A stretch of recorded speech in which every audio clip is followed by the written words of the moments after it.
Morir en Madrid.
España, 1931. 503.061 kilómetros cuadrados, casi como Francia. 24 millones de personas. En este año de 1931, la mitad de la población, 12 millones, es analfabeta. Hay 8 millones de pobres. Hay 2 millones de campesinos sin tierra. 20.000 personas poseen la mitad de España. Provincias enteras están en manos de un solo hombre. Salario medio de los trabajadores de 1 a 3 pesetas al día. El kilo de pan cuesta 1 peseta.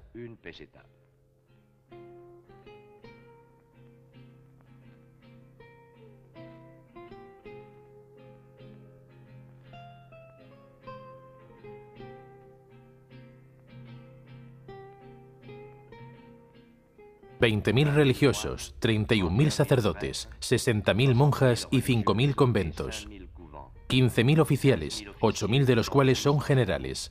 Un oficial por cada 6 hombres, un general por cada 100 soldados. Un rey, Alfonso XIII, el 14º soberano después de Isabel la Católica.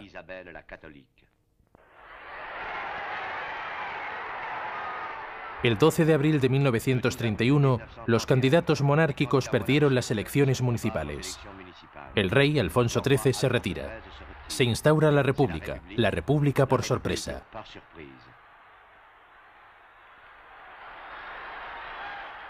El pueblo descubre su propia existencia, tiene derecho a la palabra, tiene derecho al discurso.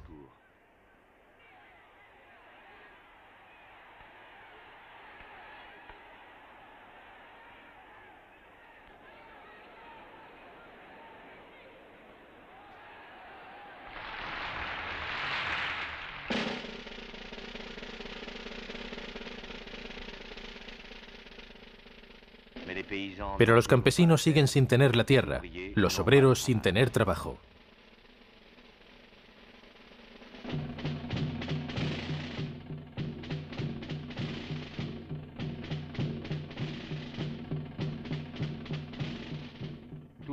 Todos pasan al mismo tiempo a la acción directa. Los monárquicos contra la República, los catalanes por la autonomía, los anarquistas contra el Estado, los campesinos contra la Guardia Civil. La izquierda se organiza, la derecha se endurece. José Antonio Primo de Rivera funda la Falange. Octubre de 1934, la Revolución de Asturias. Los mineros resisten 15 días en Oviedo y Gijón. La represión es fulminante. 1.500 muertos, 3.000 heridos, 50.000 trabajadores en prisión. Destaca un general, Alcalá Zamora, presidente de la República.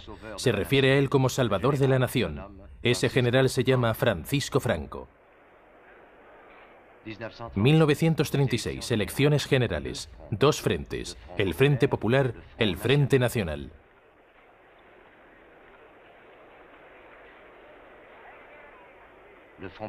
El Frente Popular gana con 4 millones de votos contra 3,5 millones de la derecha.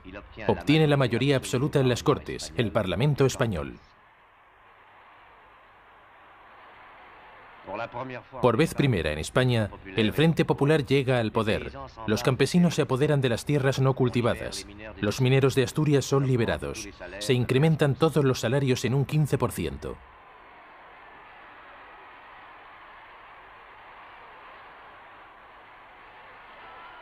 ...200 iglesias destruidas, 300 asesinatos políticos, 130 huelgas espontáneas, 10 periódicos saqueados.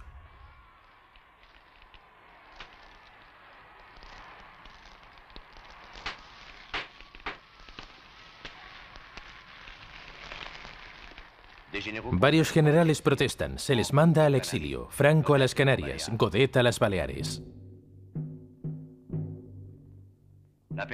La persona sagrada de España está en peligro.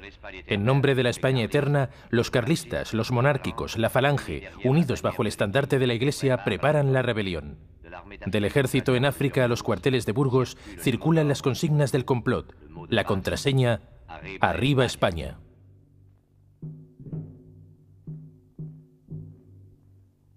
El 16 de junio de 1936, en las Cortes, el líder de la derecha, Calvo Sotelo, amenaza al gobierno.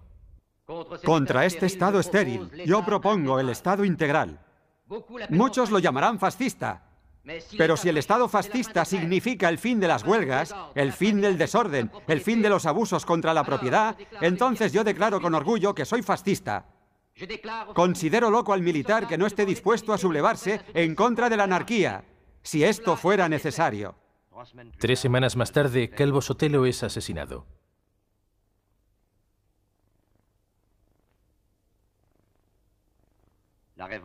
La rebelión ha encontrado su pretexto y su mártir. Madrid, 18 de julio de 1936. Huelga de camareros. De repente salta la noticia. El día anterior, las guarniciones de Marruecos se han alzado contra la República. Francisco Franco declara en la radio de Tetuán: A cuantos sentís el amor a España, a los que jurasteis defenderla de sus enemigos hasta perder la vida, la nación os llama a su defensa. El ejército ha decidido restablecer el orden en España. Sea por traición, por ardides o por convicción, Sevilla, Algeciras, Córdoba, Granada, Andalucía, Navarra, Oviedo y Zaragoza caen inmediatamente. El País Vasco, Málaga, Barcelona, Madrid resisten victoriosamente y desarman a los rebeldes. Franco declara: España está salvada. El presidente de la República, Manuel Azaña, proclama: la República sigue en pie. En realidad, empieza la guerra civil.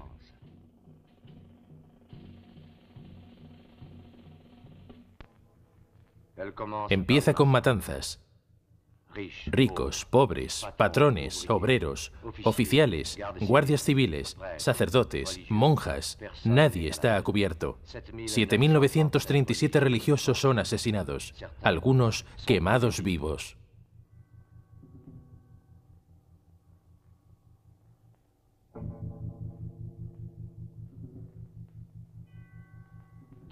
En ambos lados esperaban desde hacía tiempo este momento.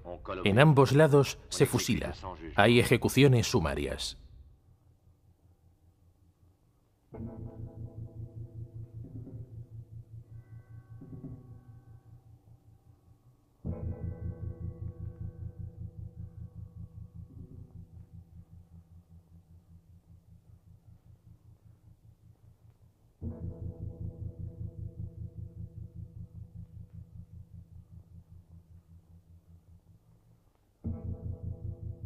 $200.000 muertos en 2 semanas.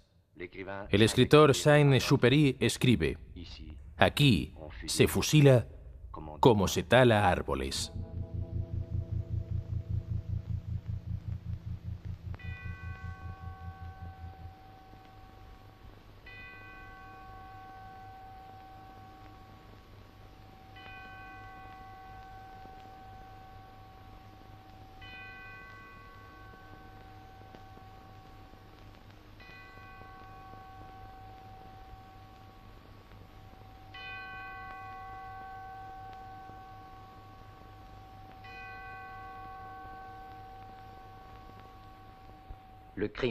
El crimen fue Granada. Mataron al que decía: verde, que te quiero verde. Verde viento, verdes ramas. El barco sobre la mar y el caballo en la montaña. Amaba los jardines secretos de Granada. Amaba el viento, los olivos. Había dicho: estoy y estaré siempre con los que pasan hambre. Había dicho: si muero, dejad el balcón abierto. Había dicho: la sangre derramada, que no quiero verla. En Granada, en su Granada, fue arrestado, juzgado, condenado a muerte y ejecutado al día siguiente el poeta Federico García Lorca.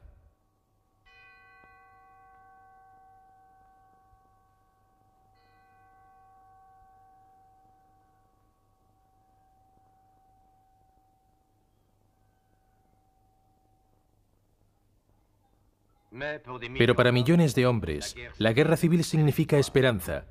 Para los braceros que trabajan 1 de cada 2 días, para los yunteros que se alquilan con sus mulas, para los rabasairas que son expulsados cuando mueren las vides, para los campesinos gallegos, manchegos, andaluces, extremeños, abrumados por los impuestos desde hace siglos, los impuestos del Estado, los impuestos del amo, el impuesto de la sangre, para todos los que pasan hambre desde hace siglos, todos los que no tienen nada, la guerra civil significa esperanza.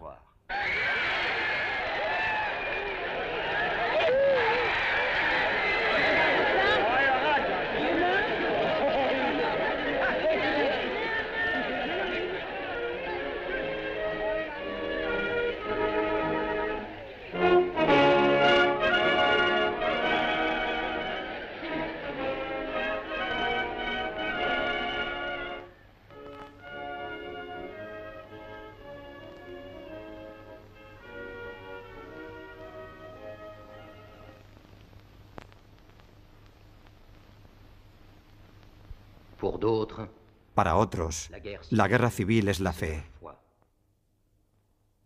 Para los que velan por la España eterna, para los que velan por el imperio de Carlos V y de Cristo Rey, para los descendientes de los conquistadores, para los místicos de Santa Teresa de Jesús, para la España de la cruz y la espada, para los que siempre necesitan cruzadas. La guerra es una necesidad. ¡Viva España! ¡Viva España! ¡Viva España!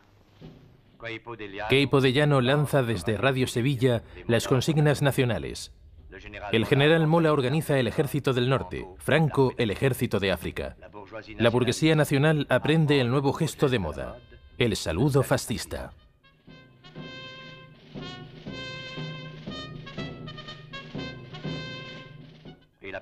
Y la mayor fuerza de España, la Iglesia, toma partido abiertamente por la rebelión.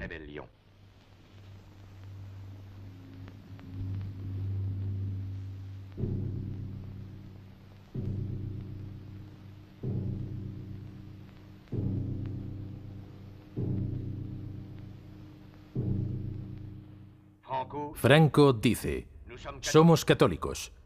En España se es católico o no se es nada. El jefe de Acción Católica dice: cruzados de España, hay que vencer.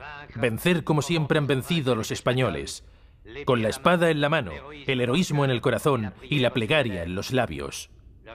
El reverendo padre Ignacio Menéndez Reigada dice: el levantamiento no solo es lícito, es un deber. La guerra nacional española es una guerra santa, la más santa que registra la historia.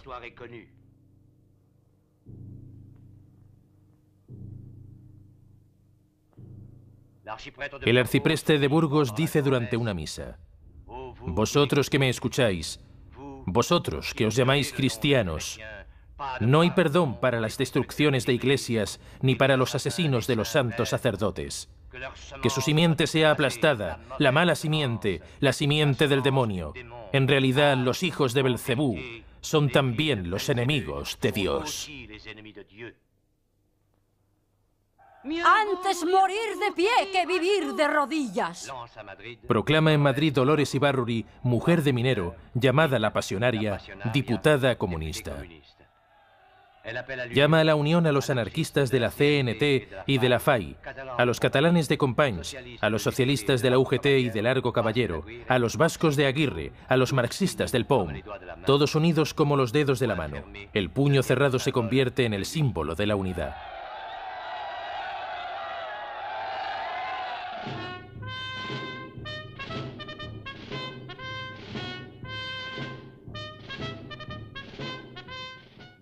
Para el bando rebelde, el alzamiento implica el fin de lo civil. La justicia es ejercida por los tribunales militares. La huelga es castigada con la muerte. Los mercenarios musulmanes son unos 40.000. La República ya no tiene ejército. Una multitud de campesinos, obreros, mujeres y niños están dispuestos a defenderla. Votan la resolución siguiente: queremos ser los milicianos de la libertad, no soldados de uniforme. Milicianos sí, soldados nunca. Pero aún así, hay que convertirlos en soldados. En España, todos saben morir. La República debe enseñarles a vivir, enseñarles a vencer.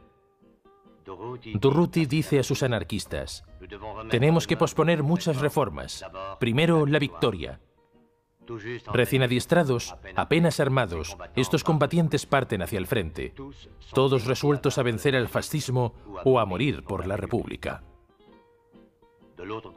Del otro lado, hay que morir por Cristo Rey. Las dos mitades de España se lanzan con ímpetu la una contra la otra. 22 de julio de 1936. La primera batalla en el puerto de Somosierra, defensa natural de Madrid.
Los falangistas del general Mola y los milicianos populares de Madrid se enfrentan con furor. Cada piedra, cada árbol son defendidos con pasión. Se fusilan a los prisioneros, se rematan a los heridos en el campo de batalla. La primera amenaza sobre Madrid es detenida en Somosierra.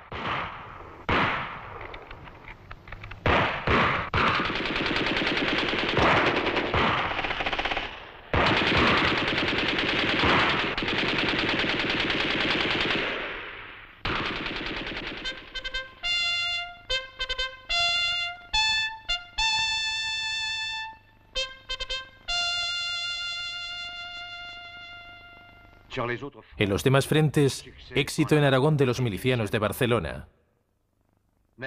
Pero lo más importante sucede en el sur. Yagüe sube hacia el norte y conquista Badajoz.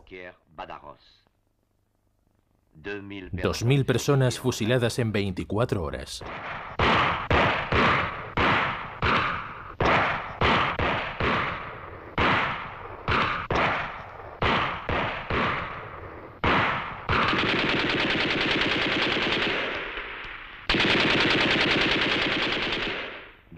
En el norte, el general Mola ataca a Irún. Objetivo: aislar a las provincias vascas de la frontera francesa. Sumergidos por el fuego, los defensores mueren en el campo de batalla. La población huye hacia Francia por el puente internacional.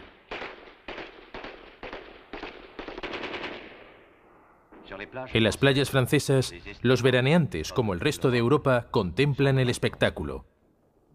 Desde Biarritz, el embajador americano Bowers escribe a Washington: la guerra será larga. Enfrenta a un ejército contra un pueblo.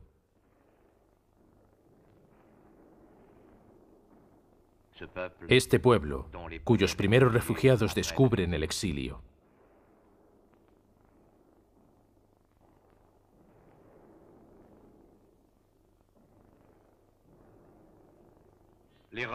Los rebeldes consiguen su primera victoria estratégica. Todo el norte de la República está cercado, sin acceso a la frontera francesa.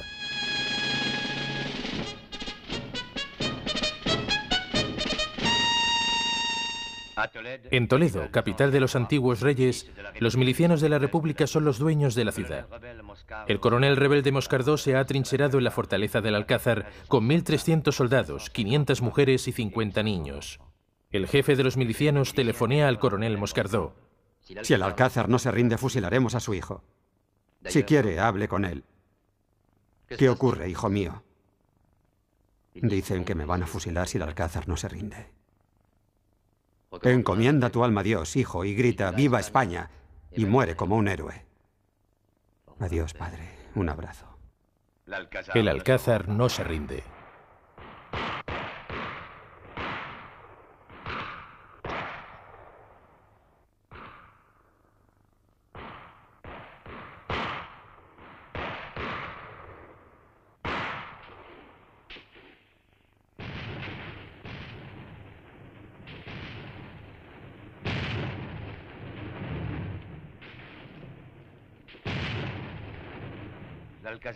El Alcázar se convierte en un símbolo. La República quiere acabar con él de una vez por todas. Se hacen venir de Asturias a los dinamiteros. Largo Caballero, jefe del gobierno republicano, acude en persona para asistir al asalto final.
Franco ordena al ejército del sur, en ruta hacia Madrid, que vaya primero a liberar el Alcázar.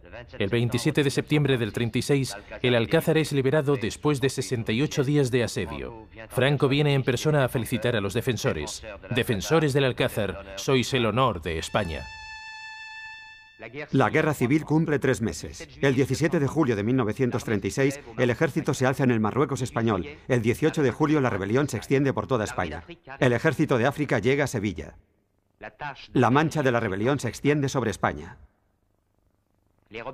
Los rebeldes atacan desde el norte hacia Madrid, desde Sevilla hacia Andalucía. La República ataca en Aragón. En Somosierra, primera gran batalla. Los milicianos de Madrid bloquean el ataque franquista.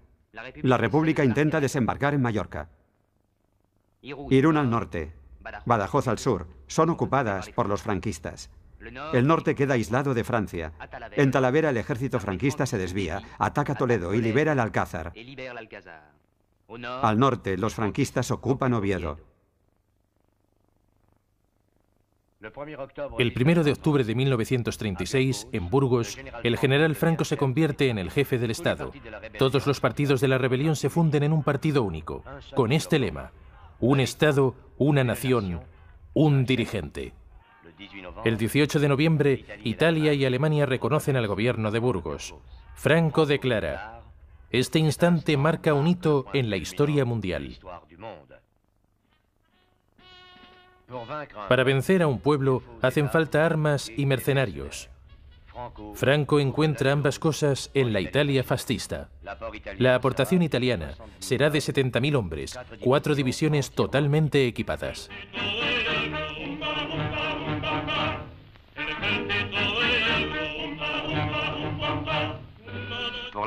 Para la defensa de la República hacían falta armas.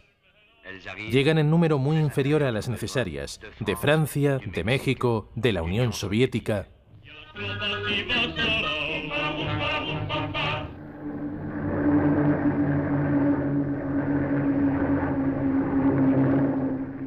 El mariscal Goering hace bien las cosas. La élite de la Luftwaffe y del ejército alemán llegan a España. Se trata de la Legión Cóndor. Profesionales de la guerra, perfectamente entrenados. Sus hombres serán los organizadores de la victoria.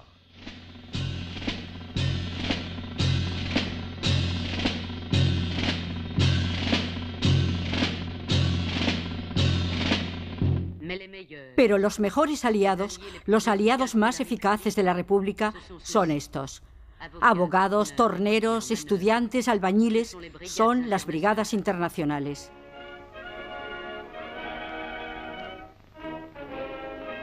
No reciben paga alguna. No buscan la gloria.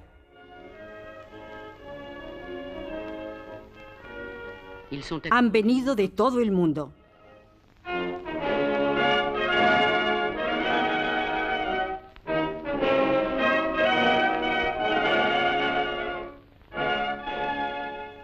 Vienen a morir a Madrid.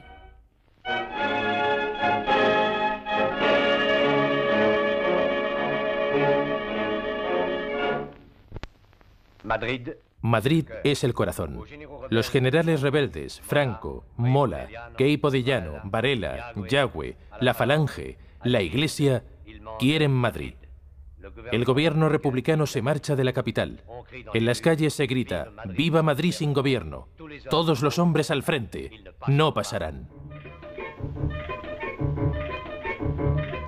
Porque los milicianos, porque los milicianos, porque los milicianos, mamita mía, que bien te guardan, que bien te guardan. Vete los franceses, vete los franceses, vete los franceses, mamita mía, nadie te pasa, nadie te pasa.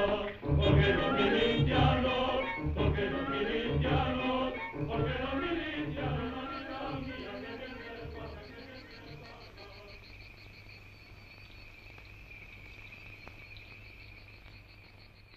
El mundo entero espera la caída de Madrid. Madrid no es más que una mano crispada sobre un fusil.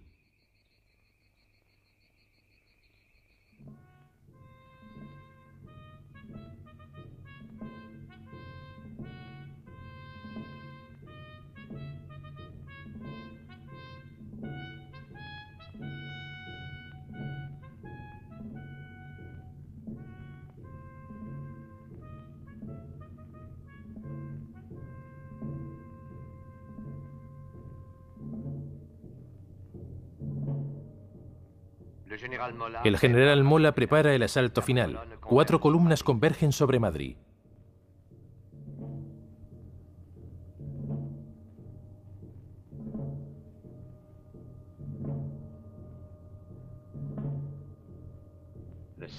El 7 de noviembre, el general Mola ataca.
Es un milagro. Los franquistas están bloqueados en los edificios de la ciudad universitaria. La 11ª y 12ª Brigadas Internacionales resisten.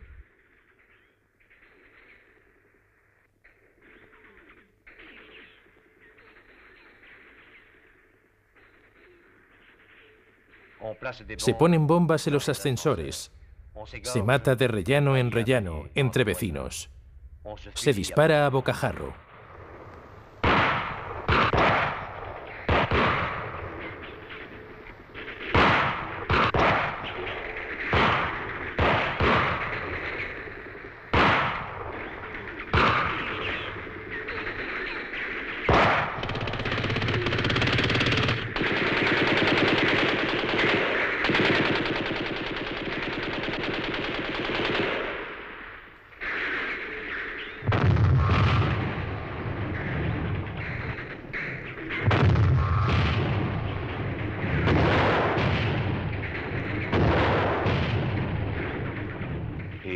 Y de repente, el frente se inmoviliza. Madrid resiste. Bajo la lluvia, a pesar del frío, a pesar del hambre. Pero tras cada ventana hay un hombre con un fusil.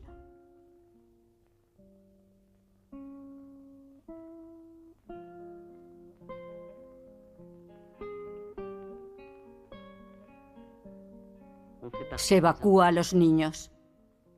Las mujeres tienen que quedarse para llevar la comida a los hombres.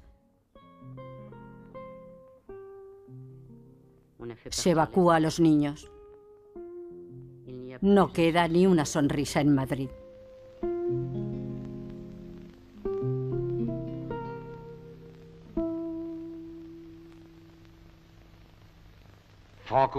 Franco encarga a los alemanes de la Legión Cóndor que bombardeen sistemáticamente Madrid. Es la primera vez en la historia mundial. Van a poder proceder a una nueva experiencia: la desmoralización del enemigo con bombardeos aéreos sistemáticos sobre la población civil.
Un millón de habitantes, 500.000 refugiados.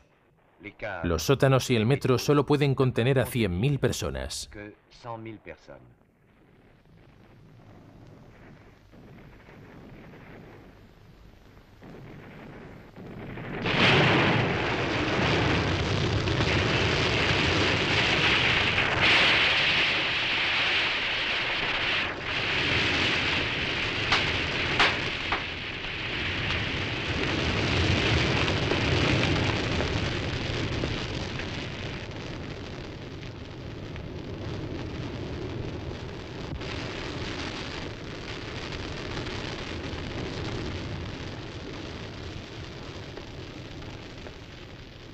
La radio franquista de Salamanca declara: España no está ni en los edificios ni en las ciudades. Está en las ideas y en el genio de Franco. ¡Estamos en guerra! ¡Adelante! Aunque haya que pasar por encima de nuestros muertos. También por aire, la aventura es internacional para la República. Venidos de todos los cielos del mundo, los pilotos de los aviones rusos y los de la Escuadrilla España, organizada por André Malraux, desafían al adversario y salen casi siempre vencedores de los combates individuales.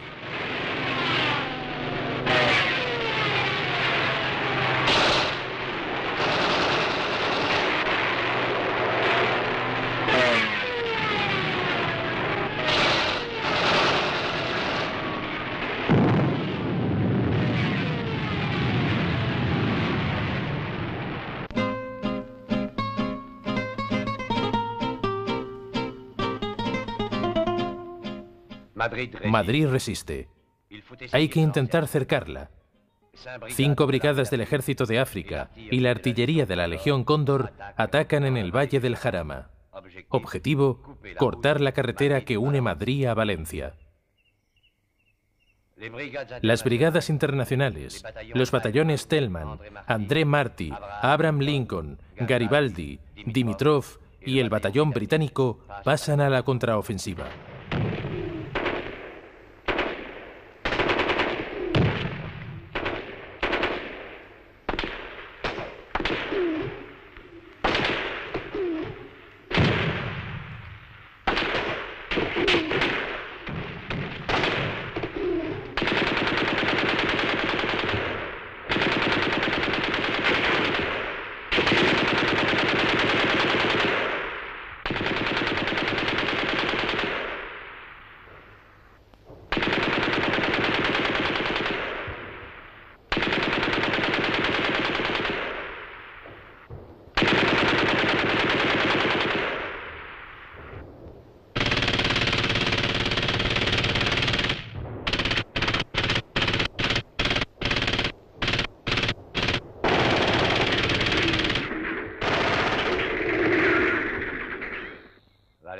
Valle du Jarama, Jarama Valley, Valle del Jarama. Los que murieron aquí hablaban todos los idiomas. Sobre 15 kilómetros, 45.000 muertos, 10 días de combate. Pero la carretera Madrid-Valencia sigue siendo de la República. Madrid no está cercada. Mussolini quiere triunfar donde Franco había fracasado. Quiere para él la gloria de hacer caer Madrid. El 8 de marzo del 37, 30.000 italianos, apoyados por 20.000 legionarios marroquíes y carlistas, precedidos por 250 tanques, atacan y deshacen el Frente Republicano en Guadalajara.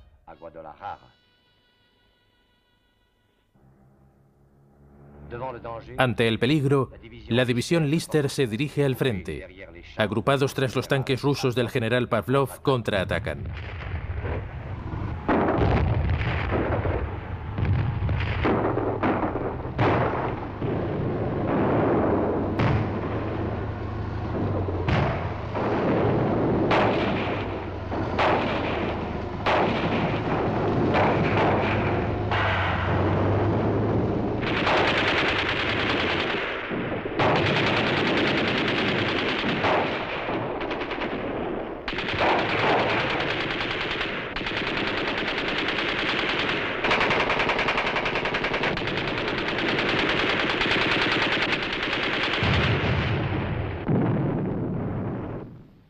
Desmoralizados por la violencia del contraataque, los camisas negras huyen. Es la derrota. Dejan sobre el campo de batalla 30 cañones, 150 ametralladoras y 1.300 camiones. Son 1 contra 5. Los republicanos consiguen la victoria en Guadalajara. 12 batallones italianos son hechos prisioneros junto con su Estado Mayor. Ante la noticia de la derrota de Guadalajara, Mussolini declara: los italianos que vuelvan sin la victoria serán fusilados.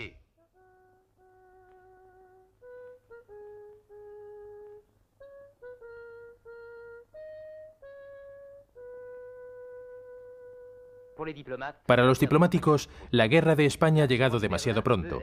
El eje Roma-Berlín desea la victoria de Franco, pero los ejércitos alemanes e italianos no están listos para la guerra mundial. Francia y la Unión Soviética desean la victoria de la República, pero no quieren entrar en guerra. Inglaterra y los Estados Unidos, aislacionistas por principio, se refugian en la neutralidad más absoluta.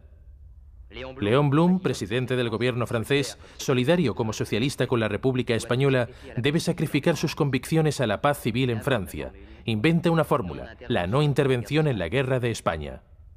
Adolf Hitler aprueba la no intervención. Le sirve para sus designios: ganar tiempo. José Stalin trabaja para la victoria de la República Española, pero asegura sobre todo la seguridad de su país. Franklin D. Roosevelt preserva los principios de la vida americana, su doctrina, la neutralidad. Benito Mussolini proclama abiertamente su apoyo a Franco. Está dispuesto a luchar, pero no solo. Neville Chamberlain, primer ministro británico, desea llegar a un acuerdo con las dictaduras para salvar la paz. Para conciliar todas estas contradicciones, en Londres se reúne un comité. Todos los países miembros deciden oficialmente no intervenir en la guerra de España. Alemania envía la Legión Cóndor a Franco y acusa a la Unión Soviética de enviar tanques a la República Española. Italia envía un cuerpo expedicionario a Franco y acusa a Francia de traficar armas a la República Española. Inglaterra y los Estados Unidos desaprueban a todo el mundo. Y mientras tanto, la Legión Cóndor y el cuerpo expedicionario italiano contribuyen activamente a la victoria de Franco.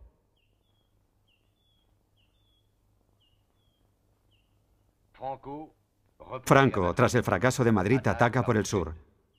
Los milicianos y la República están desbordados por los batallones italianos del general Roata y las tropas nacionales dirigidas por el coronel Duque de Sevilla.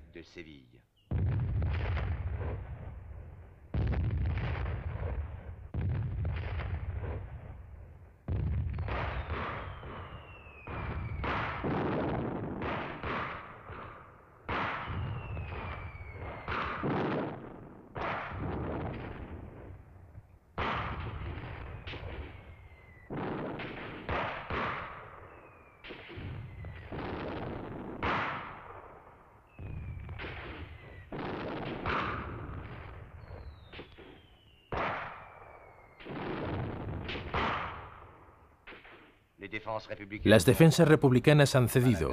Málaga es asediada. Durante los 7 días que siguieron a la caída de la ciudad, millares de simpatizantes de la República, militantes, obreros, mujeres, campesinos, son ejecutados sin juicio previo. Cada día, al alba o al atardecer, los siniestros vehículos van a recoger su cargamento de víctimas.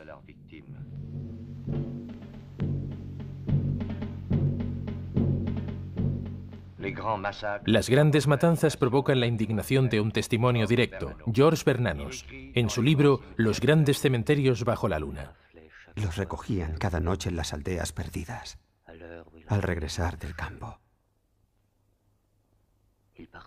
Se iban para el último viaje, la camisa pegada a las espaldas por el sudor, los brazos aún llenos del trabajo del día, dejando la cena servida sobre la mesa. Y la mujer que llega demasiado tarde al umbral del jardín, sin aliento, con un pequeño fardo atado con una servilleta nueva. Adiós. Recuerdos. No despertéis a los niños. ¿Para qué? Me llevan a prisión, ¿verdad, señor? Exactamente, responde el asesino, que a veces no tiene ni 20 años. Queipo de Llano declara: buscaré a mis enemigos allí donde estén, y si están muertos, los fusilaré de nuevo. Nadie protesta, excepto un hombre, el viejo filósofo Miguel de Unamuno, autor del Sentimiento trágico de la vida, rector de la Universidad de Salamanca, personaje de referencia para su generación, que se mantuvo a la cabeza de su universidad en zona nacional.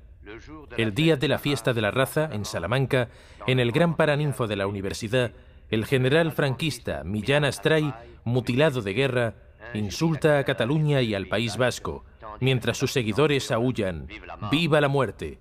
Unamuno se alza lentamente y dice: existen determinadas circunstancias en las que callar es como mentir. Acabo de oír el grito necrófilo e insensato de ¡viva la muerte! Esta ridícula paradoja me parece repelente. El general Millán Astray es un inválido. No es preciso decirlo en un tono más bajo. También lo fue Cervantes. Desgraciadamente, hay hoy en día demasiados inválidos. Me duele pensar que el general Millán Astray pueda dictar las normas de psicología de las masas. Un inválido que carezca de la grandeza espiritual de Cervantes, que era un hombre, no un superhombre, viril y completo, a pesar de sus mutilaciones.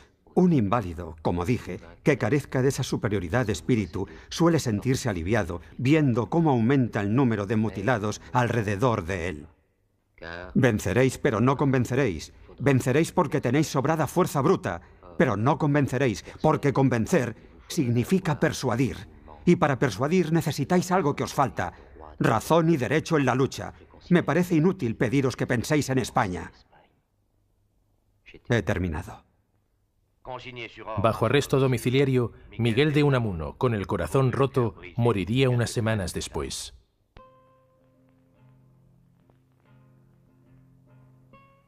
Aislado de Madrid, aislado de Barcelona, lejos del gobierno de Valencia, el País Vasco está solo para defender su democracia patriarcal, su derecho a la libertad y su lengua. Desde hace siglos, los vascos luchan por su autonomía. Franco se la niega, la República se la concede. El País Vasco es republicano. Con su presidente Aguirre en cabeza, el País Vasco, ahora Euskadi, vive su propia guerra. El clero vasco, surgido directamente del pueblo, apoya la lucha de Euskadi. Es la única parte del clero español que está al lado de la República.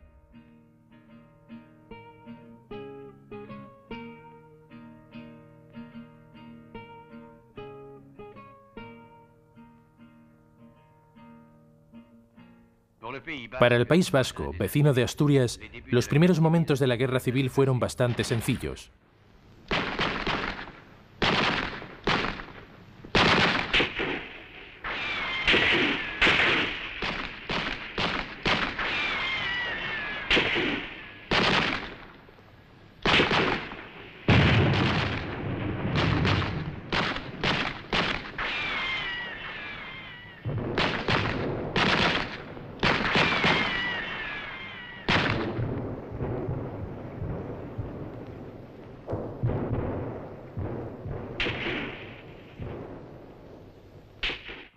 Combates rápidos, victoriosamente dirigidos por las milicias vascas y los mineros asturianos, conservan el norte de España para la República.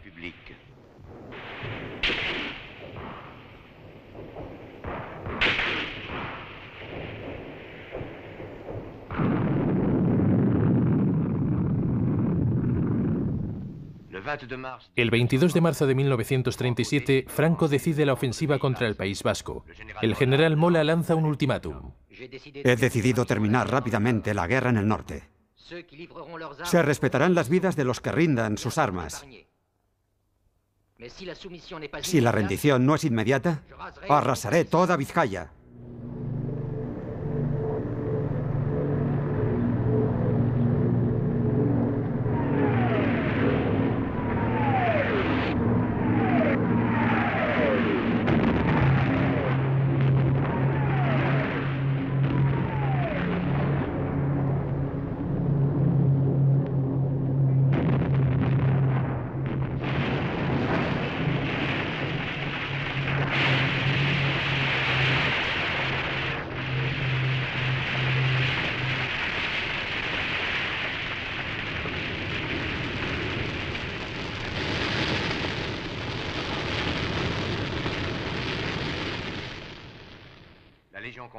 La Legión Cóndor experimenta con un nuevo método llamado el bombardeo alfombra. Los resultados, meticulosamente fotografiados, fueron comunicados a Berlín y juzgados como muy interesantes por el mariscal Göring, jefe de la Luftwaffe.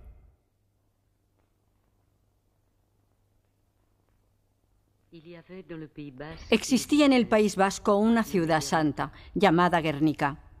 Desde hace siglos, frente al viejo roble de Guernica, el rey de España acudía una vez al año a prestar el juramento: respetará las libertades de los vascos. Bajo el roble de Guernica la Santa, antiguamente, se venía a impartir justicia.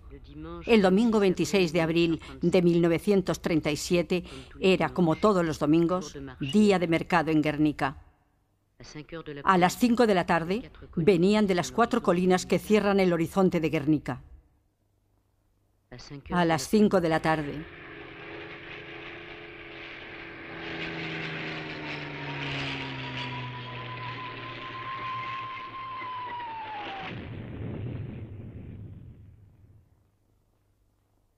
Los aviones eran Heinkel 111 y Junkers 52. El bombardeo duró 3 horas. Las batidas se sucedían con precisión cada 20 minutos. Las bombas pesaban 500 kilos, 1.654 muertos, 889 heridos. Había 7.000 habitantes en Guernica.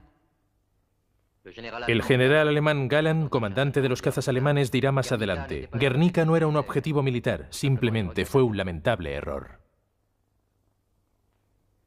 Hicieron la guerra para ser un pueblo unido. La guerra les obliga a dispersar a sus hijos. Esos niños que querían luchar. Esos niños a los que hubo que prohibirles el valor.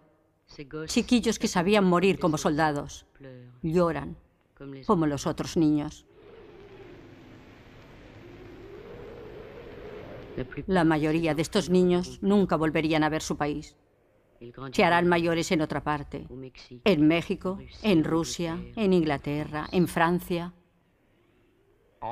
Hundidas al principio de la ofensiva, las tropas vascas se retiran tras el cinturón de hierro, la línea fortificada de Bilbao.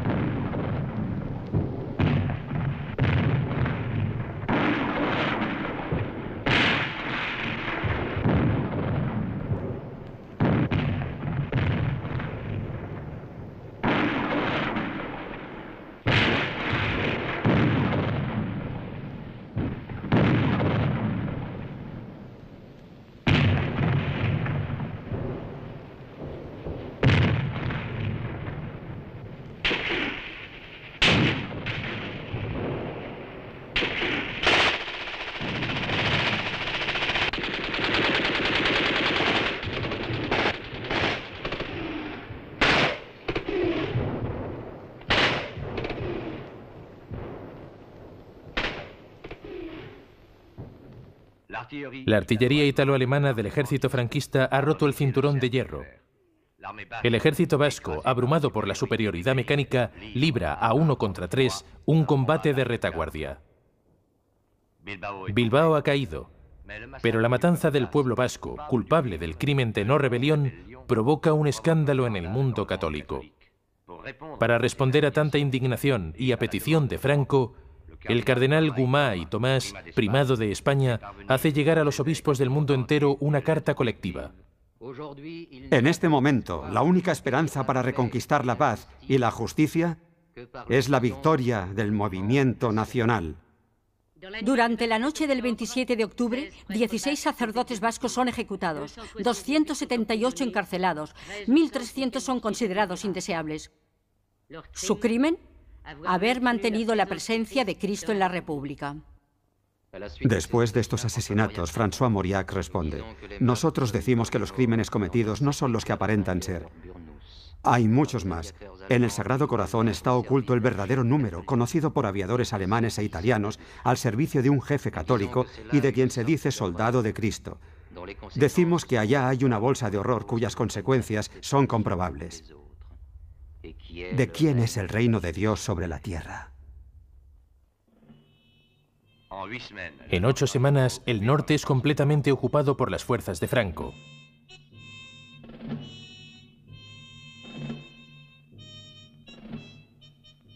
Los italianos ocupan Santander. Los legionarios y los marroquíes ocupan Gijón.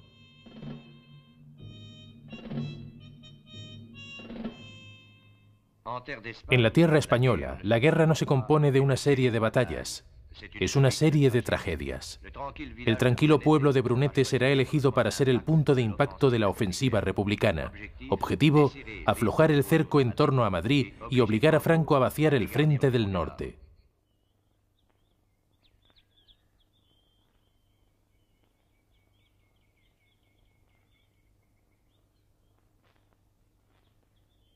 Incapaces de aprovechar su éxito inicial, los republicanos pierden tiempo y permiten que el general franquista Varela organice el contraataque.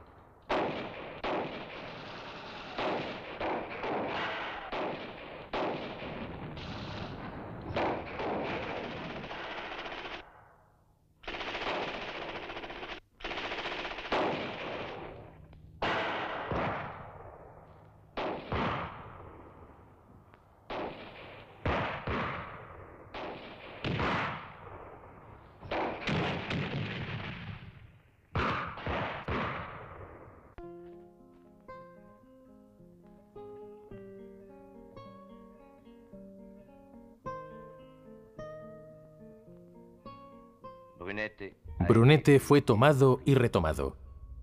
Para conquistar estas ruinas bajo el sol, 12 días de batallas, 40.000 muertos. La República ha ganado 5 kilómetros. Un mes después de la batalla de Brunete, la República ataca de nuevo. Centro del ataque, la pequeña ciudad de Belchite. Desde el inicio de la insurrección, Belchite y Zaragoza resisten ante los milicianos de la República. Belchite es la fascinación. El general republicano Rojo declara: Es la lucha del valor contra el valor. Es una batalla de españoles contra españoles. El general franquista Yagüe declara por su parte: Los rojos luchan con firmeza, son españoles y por lo tanto valientes.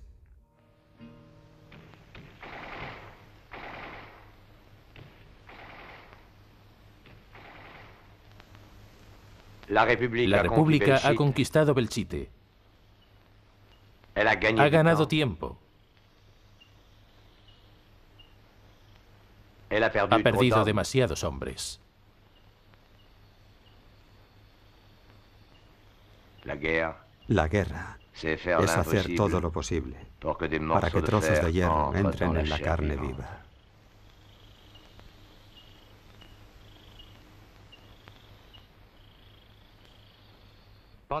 Mientras se lucha en el País Vasco, en Brunete, en Belchite, mientras se lucha en Madrid, el gobierno de la República tiene su sede en Valencia. Los consejos de ministros se suceden.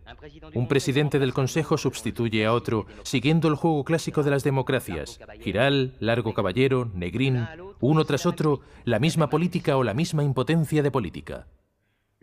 El poder de decisión está en otra parte. El general Miaja en Madrid.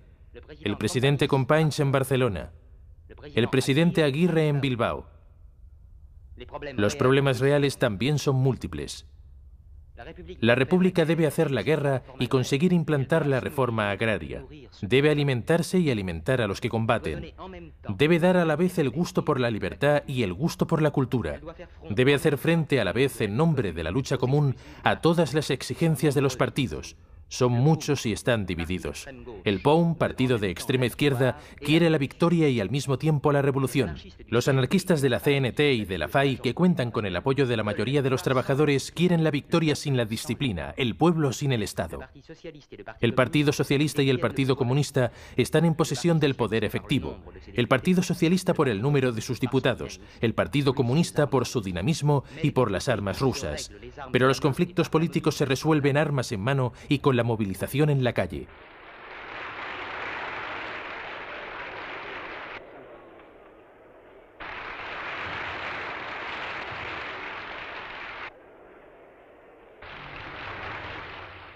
Es en estas condiciones a las que hay que sumar la penuria creciente de armas. Es con estas contradicciones que el gobierno de la República debe ganar militarmente la guerra contra el gobierno rebelde de Burgos, dirigido por un soldado de profesión.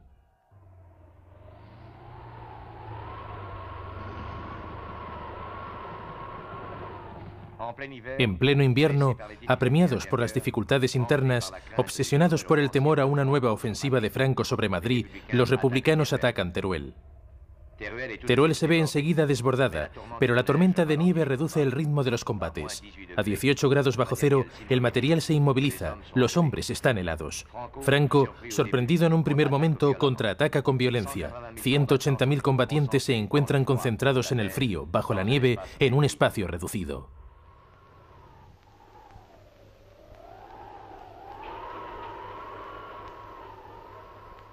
Cuando el tiempo lo permite, 100.000 republicanos se lanzan al asalto de Teruel.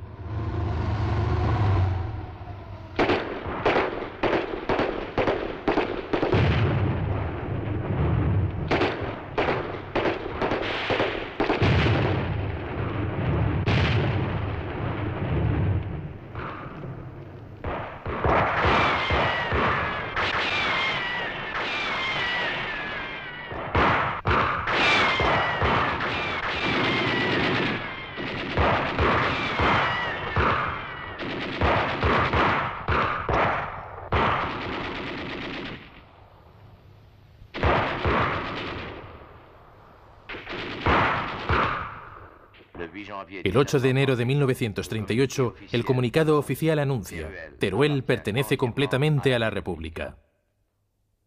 10 días después, Teruel es de nuevo sitiado. El ejército de África, con el apoyo de los tanques italianos, contraataca.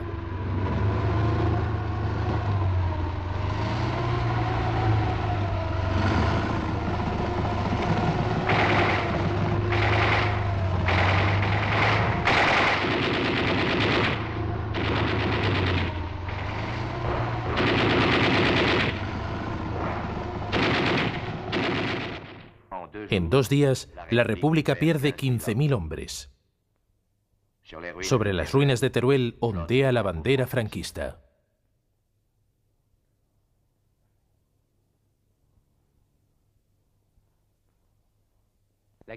La guerra civil cumple 2 años. 15 de diciembre de 1937, Teruel. La República ataca el punto más avanzado de la zona franquista. Teruel es tomado. 7 de febrero de 1938. Contraataque victorioso de los franquistas. El frente está hundido en Aragón. Llegarán al mar en Vinaroz el 15 de abril. La España republicana está dividida en 2.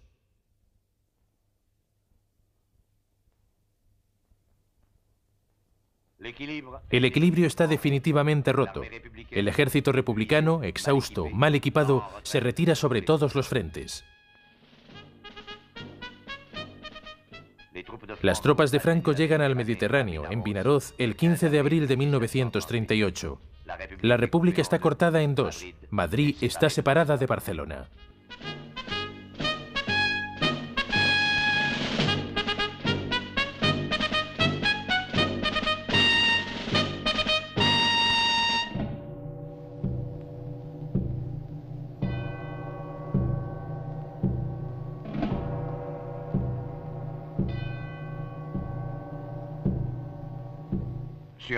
De ahora en adelante, en 2 tercios de España reina el nuevo orden, el orden franquista. Los 3 pilares del Estado Nacional sindicalista son el ejército, la iglesia y el partido. Los militares tienen el derecho y el deber de apreciar la falta de capacidad y las faltas morales de los civiles. Los militantes de la Falange serán los responsables de los barrios, de los distritos, de las manzanas, de los edificios. Sus metas en la vida son las siguientes: combate, sacrificio, disciplina, lucha, austeridad. Bajo la tutela de 3 cuerpos policiales, seguridad, policía secreta y policía de la Falange, se recita la nueva oración nacional. Creo en la propiedad privada y en la grandeza de España, en la que se continuará siguiendo la vía tradicional. Creo en el perdón de los arrepentidos de corazón. Creo en la resurrección de los antiguos gremios organizados en corporaciones y en la tranquilidad permanente.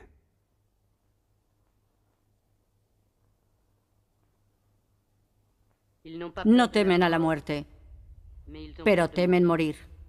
Son civiles, soldados del pueblo, soldados de la vida y no de la muerte. Estos civiles se han convertido en el ejército de la República. La República los lanza en su última batalla. Negrín, presidente del Consejo, les dice: la guerra se pierde cuando uno da la guerra por perdida. Al vencedor lo proclama el vencido. 100.000 hombres, todo el ejército del norte, inician la operación táctica más audaz de la guerra civil. El general Modesto conducirá sus tropas durante la última ofensiva republicana, el Paso del Ebro.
La división Lister atraviesa las defensas nacionales y llega hasta Gandesa, a 40 kilómetros detrás de las líneas enemigas.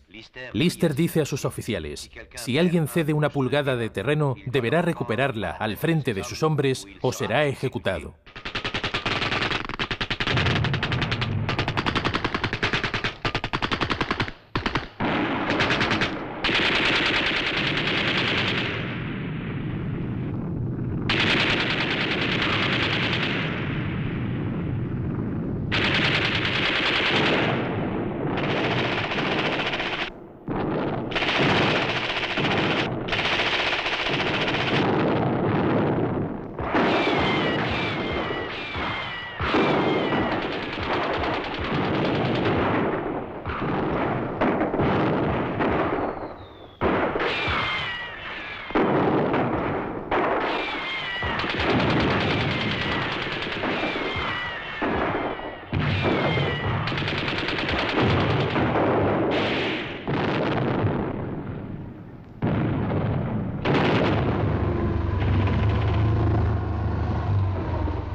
El presidente Negrín quiere aprovechar la victoria del Ebro y la crisis internacional de Múnich para conseguir la paz.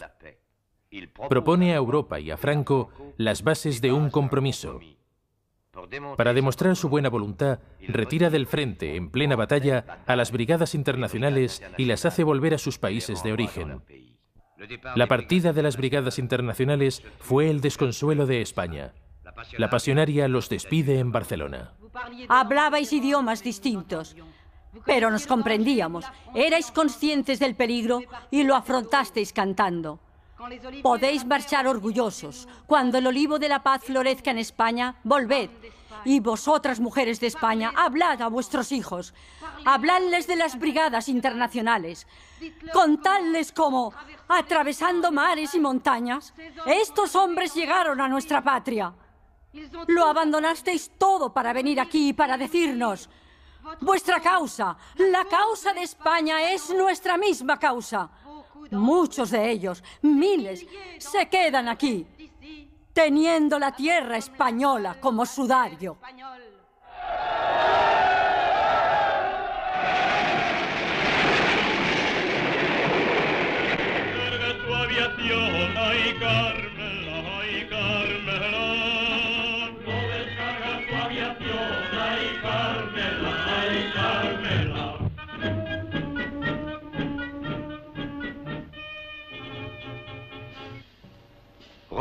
Rechazando las ofertas de paz de Negrín, Franco quiere y prepara la victoria total.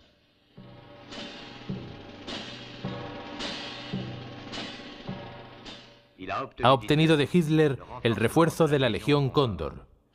Sus tropas de reserva, adiestradas por instructores italianos y alemanes, se dirigen al frente. Las nuevas armas recibidas de Alemania le aseguran una superioridad mecánica absoluta. El 23 de diciembre de 1938, mientras que el nuncio del Papa pide, en nombre del Santo Padre, una tregua de Navidad, Franco inicia el ataque. 600 piezas de artillería y 1000 aviones abren la brecha.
El frente se resquebraja por todas partes.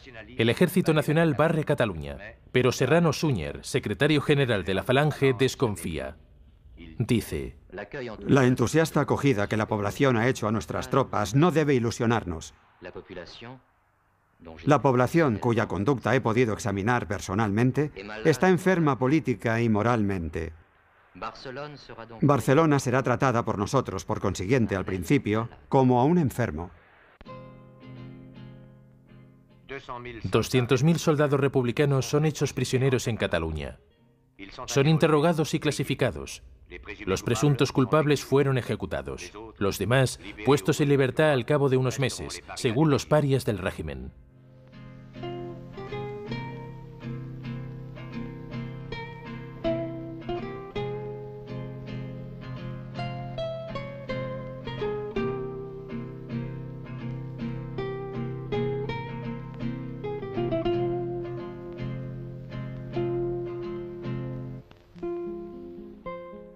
El fin de Cataluña fue el inicio de un gran éxodo.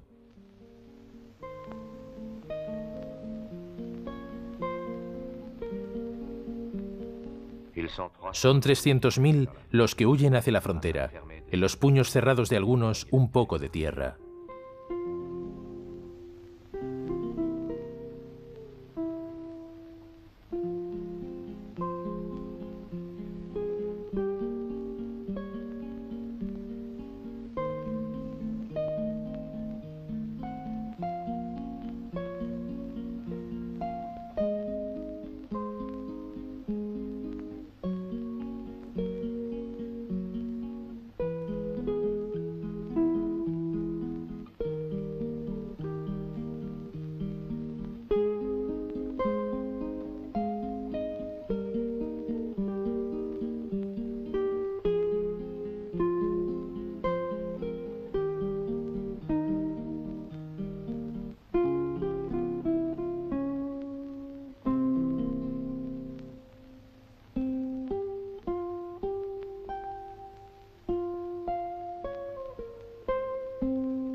Tropas franquistas cierran la última frontera.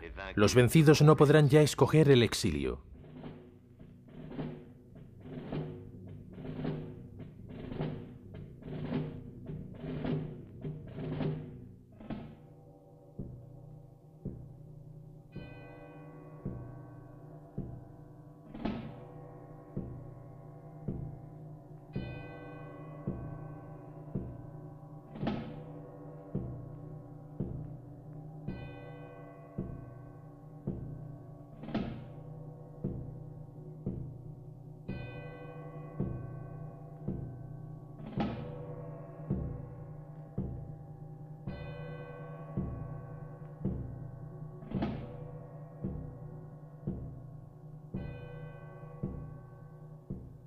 Los niños catalanes aprenden un nuevo saludo.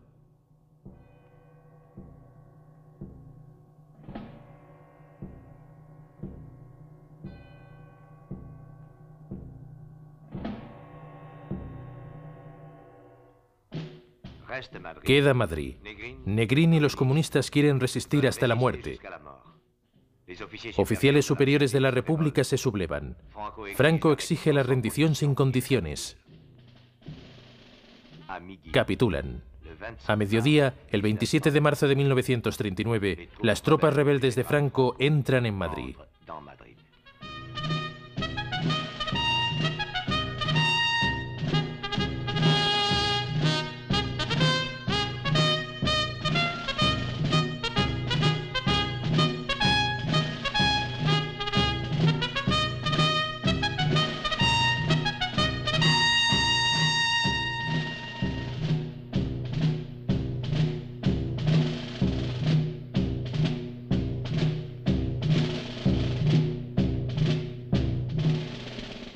Para Franco es el tiempo de la victoria.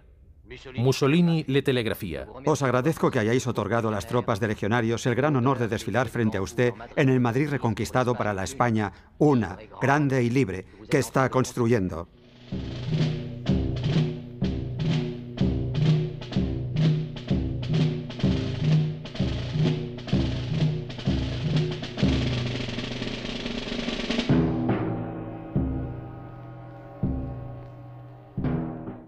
Berlín, junio de 1939. Hitler pasa revista a la Legión Cóndor. Son la élite del ejército alemán. 3 meses más tarde entrarán en Varsovia. 1 año más tarde en París.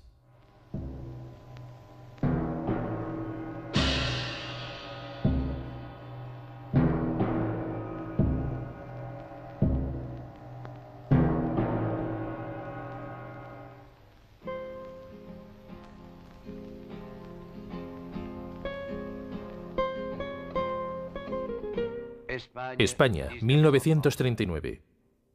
503.061 kilómetros cuadrados, casi como Francia. Hay 2 millones de prisioneros, 500.000 exiliados. En 3 años, 1 millón de muertes violentas. Un único partido, la Falange. Un único jefe, el caudillo.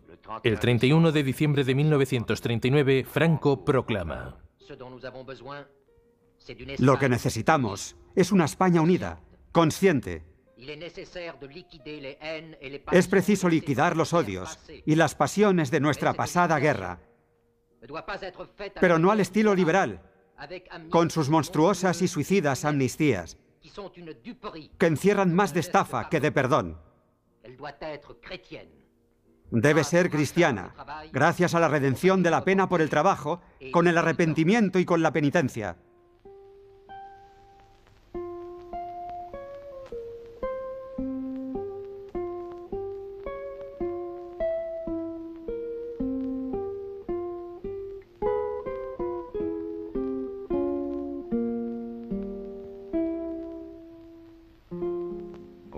En el puerto de Somosierra, donde tantos hombres murieron por Madrid. En el puerto de Somosierra, al alba, como cada día, un hombre vuelve al trabajo.